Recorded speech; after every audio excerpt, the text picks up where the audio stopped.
पिछली वीडियो में मैंने मेथी दाना बताया था शुगर के मरीजों के लिए, शुगर पेशेंट के लिए एक रोटी बताई थी। तो मेरे पास बहुत सारे कमेंट आए कि मेथी दाना खाने से कुछ नहीं होता, हम तो इतने दिनों से खा रहे हैं। देखिए, मेथी दाना खाने से बहुत कुछ होता है। ऐसे तो बहुत सारे उपाय हैं, पत्तियों से, फलों से, फूलों से बहुत सारे उपाय हैं शुगर के। पर क्या है, वो सब जगह मिलेगा नहीं। पर मेथी दाना एक ऐसी चीज़ है, वो पूरे साल मिलता है और हर किसी को मिल जाएगा, ये सब जगह मिलता है मेथी दाना। तो मैंने इसका प्रयोग बताया था। तो देखिए, मेथी दाना खाने का तरीका भी है और मेथी दाना कितना खाना है एक दिन में, ये भी बहुत मायने रखता है। अगर आपने थोड़ा सा मेथी दाना खाया तो उससे कोई फ़र्क नहीं पड़ेगा। तो आज मैं इसी सब चीज़ों पे बात करूँगी और फुल डिटेल की वीडियो मैं आपके लिए लेकर आई हूँ। तो आप इससे फ़ायदा उठा सकते हैं। आप ज़रूर देखिए, इस वीडियो को पूरा देखिए, स्किप मत करना। तो चलिए चलते हैं अपनी वीडियो की तरफ। अब देखिए, मेथी दाना खाना तो है आपको। मेथी दाना कम से कम 20 ग्राम आपको एक दिन में खाना है। और रोगी के अनुसार अगर रोग ज़्यादा है तो 20 ग्राम से ये मात्रा बढ़ाकर 100 ग्राम तक की जा सकती है। मेथी दाना किसी भी तरह से आप खा सकते हैं, भिगोकर खा सकते हैं, पाउडर के रूप में खा सकते हैं, गेहूं में पिसवाकर उसकी रोटी आप खा सकते हैं। मैंने बताया था, पिछली वीडियो में भी बताया था कि 10 किलो गेहूं में अगर आप 1 किलो मेथी दाना डालकर पिसवाते हैं और उसकी रोटी खाते हैं, और जो आटा है वो थोड़ा मोटा पिसा हुआ होना चाहिए। और अगर आटा आपका मोटा पिसा हुआ भी नहीं है, मान लीजिए आप थैली का आटा खाते हैं, थैली वाला, तो थैली वाले आटे में आजकल तो देखिए, जो चोकर है, जो गेहूं के ऊपर का छिलका होता है, वो मार्केट में मिलने लग गया है, ऑनलाइन भी मिलता है। तो गेहूं के ऊपर का जो छिलका है, चोकर है, उसको आप आटे में मिलाकर खाइए। अगर थैली वाला आटा आप खाते हैं, बारीक आटा, पचने में बहुत मुश्किल होता है। थैली वाला आटा इतना बारीक होता है, उसका छिलका वगैरह सब उतारा हुआ होता है। तो आप उसमें आधा आटा लीजिए थैली वाला और उसमें आधा आप चोकर मिलाइए, फिर उस आटे को गूंथकर उसकी रोटी बनाइए, उसको आप खाइए। तो उससे आपको बहुत ही फ़ायदा होगा। अब देखिए, जिसकी तासीर ठंडी है उसको मेथी दाने का पाउडर लेना चाहिए।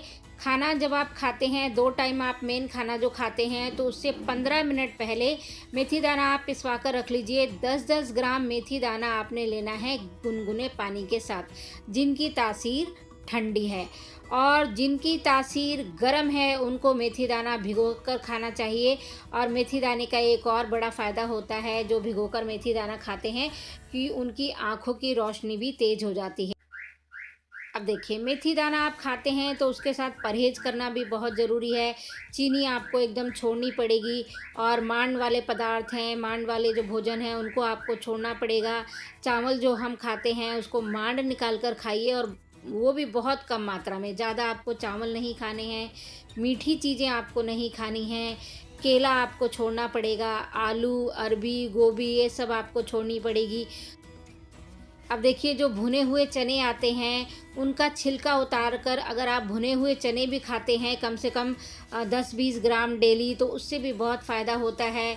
और टहलना बहुत ज़रूरी है। जो भी शुगर के पेशेंट हैं उनको टहलना चाहिए, उन्हें सुबह शाम दोनों टाइम टहलना चाहिए।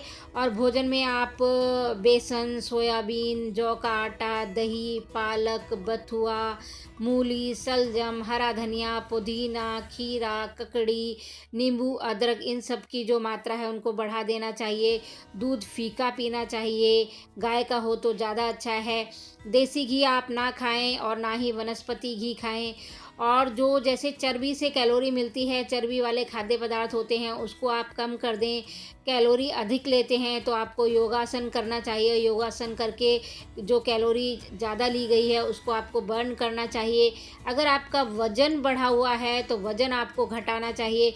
वज़न घटेगा तो हृदय को कम मात्रा में पंप करना पड़ेगा, जिससे रक्तचाप में कमी आती है और इससे हृदय पर भी कम बोझ पड़ता है। टाइप 2 जो मधुमेह होता है, टाइप 2 की जो बीमारी होती है शुगर की, वो तो वज़न घटाने से ही उसमें काफ़ी फ़र्क पड़ जाता है। तो जिनका वज़न बढ़ा हुआ है उनको अपने वज़न पे ध्यान देना चाहिए। तो बहुत सारी चीज़ें करनी पड़ती हैं, तब जाके इसमें फ़ायदा होता है। आप मेथी दाना भी खाइए, बाकी जो चीज़ें आपको छोड़ने के लिए कही हैं वो चीज़ें आपको छोड़नी पड़ेगी। देखिए, आजकल जो मानसिक काम है वो ज़्यादा हो गया है, शारीरिक जो काम है वो हम लोग बहुत कम करते हैं। तो आप जितने भी मज़दूर देखेंगे, जो भी शारीरिक काम करते हैं, ज़्यादा करते हैं, उनको आप देखिए जो शुगर की बीमारी है उनके बहुत कम होती है, शुगर की बीमारी ना के बराबर होती है, जो शरीर से ज़्यादा मेहनत करते हैं। और देखिए, अगर पहले से ही परिवार में किसी को शुगर है, दादा-दादी या नाना-नानी किसी की तरफ से भी, तो आपको बहुत ही ध्यान देना चाहिए कि इससे भी शुगर जो है शरीर में आ जाती है। तो वीडियो कैसी लगी ज़रूर बताइएगा। मिलते हैं अपनी अगली वीडियो में। वीडियो देखने के लिए बहुत-बहुत धन्यवाद।